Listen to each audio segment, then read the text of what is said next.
Dero et Zayn ne sont pas nés handicapés. Leurs infirmités sont survenues bien après leur naissance, dans des circonstances différentes, mais tous les deux de façon mystérieuse. Zayn Landouz. En fait, je ne suis pas né handicap, j'étais né gros bébé et beau garçon. Jusqu'à l'âge de 9 ans, c'est là que j'ai eu une fièvre un soir. Et puis le lendemain, voilà, paf. Bien sûr, après la fièvre, j'ai suivi des traitements médicaux. Et puis quelques jours après, le pied droit ne répondait plus. Et voilà. Pour les uns, médicalement, c'était les injections. Et puis on a prêté en Afrique. Pour les autres, je pense que c'était un coup de sorcellerie. Et peu importe, moi je marche maintenant, donc c'est l'essentiel. Dero, le poète. Mes parents m'ont raconté que j'ai commencé par marcher déjà 7 mois, 8 mois. Et donc, je crois, le 9e mois, une matinée comme ça, et le papa a constaté que j'étais par terre, je roulais par terre, il ne comprend pas. Il n'a rien compris. Jusqu'à 8 heures, il a appelé notre grand-mère, il a dit que, mais l'enfant là, pourquoi depuis là, il est là comme ça? Et puis ils ont constaté que mes pieds étaient devenus faibles. Bon, chez nous, la tradition, vous savez, on dit que c'est le bois qui a avalé l'enfant, c'est comme ça. Donc il fallait chercher les charlatans et autres, aller par ici, par là. Bon, c'est comme ça. À fin de compte, on m'a amené au traitement. On a dit qu'à l'hôpital, bon, ça ne marche pas. Donc on a dû me continuer chez un guérisseur. Quand j'ai grandi, même à 3 ans, je ne me rendais même pas compte que je suis handicapé. Je vois mes petits frères marcher. Bon, je peux dire que c'est vers 7 ans, 8 ans que je me suis rendu compte que je ne marche pas comme les autres. Travailler et gagner sa vie comme tous les autres, c'est bien ce que tentent de faire Zayn et Dero à travers, respectivement, la musique et le poème. Leurs talents font d'eux des hommes respectés à l'abri de toute discrimination. Souvent en Afrique, quand on veut faire un podium géant, vous imaginez pour un handicapé monter un podium géant, c'est pas facile. Et tenez-vous bien, c'est les artistes non handicapés qui m'ont souvent tendu la main pour m'aider à monter sur le podium. Donc est-ce que ça c'est une discrimination? Au contraire, c'est un soutien, ils partagent mon handicap. Donc pour le moment, je n'ai pas encore vu de discrimination. Et si un jour cela arrive, parce que la vie est faite ainsi, bon, je vais comprendre, ce serait des ratés de comportement sans en vouloir à cela.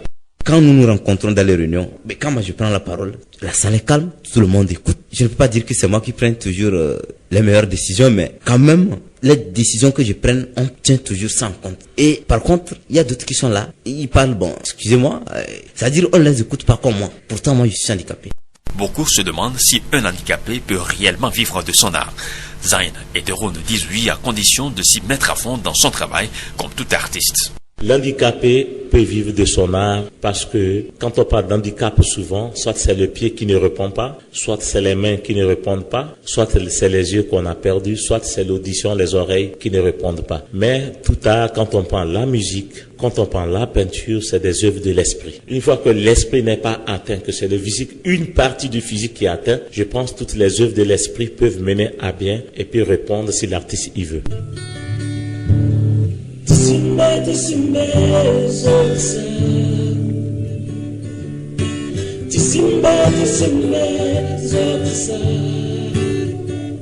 Saragadozi zosa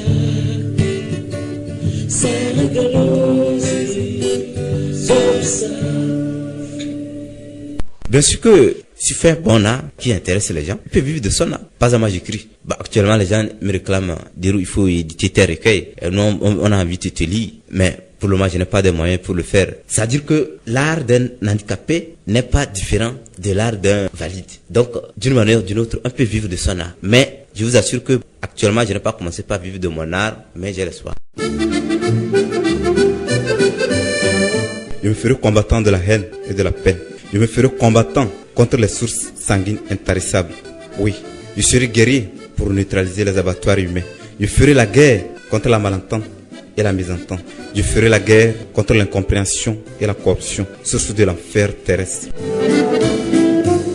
Si Zayn et Dero ne sont pas mendiants aujourd'hui, c'est parce qu'ils ont compris très tôt que leur handicap ne leur enlève en aucune manière leur valeur humaine, surtout qu'ils sont nantis de toutes leurs facultés mentales. Je pense que c'est la société qui les a fait croire. La société, quand je dis la société, on ne peut pas parler de société sans parler de culture. Chaque société évolue dans une culture et puis qu'ils veulent ou pas être embrigadés par cette culture. Je le dis avec coup de cœur, sans porter préjudice, même si je suis chrétien, je suis né avec des polarités musicales. musulman, c'est-à-dire je suis né et j'ai grandi dans un milieu musulman. Donc je ne porterai jamais un jugement, mais ce serait un constat. Un constat dans une religion où le zakat, ce que nous appelons l'aumône, ou bien les œuvres charité, dont ont été développées jusqu'à un niveau, ce qui fait que quand quelqu'un naît handicapé, il pense aussitôt que la porte de sortie, c'est la mendicité. Pas du tout. Tu peux faire comme moi, comme Issamna Isaka, comme Dioskezo aussi en Côte d'Ivoire, comme Nikes, un jeune peintre que je connais à Lomé qui dessine très bien, qui fait des géants tableaux, malgré son handicap. Donc quand on est handicapé, je pense, tout ce qui touche à l'œuvre de l'esprit, on peut exercer ses professions. On peut être cordonnier, on peut être couturier, on peut être maître coiffeur ou maîtresse coiffeuse. Donc je pense, on peut exercer ses métiers. On peut pas être maçon menuisier comme les autres.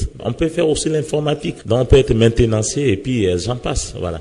Quand on a envie d'être responsable de sa vie, je vous assure que Dieu vous donne votre indépendance. Vous allez voir quelqu'un qui est valide, mais un petit truc sur lui comme ça, il dit qu'il est handicapé, il commence par mendier. Il y a différentes sortes d'handicaps. Il y a certains handicaps quand même qui ne permettent pas de faire quelque chose pour vivre.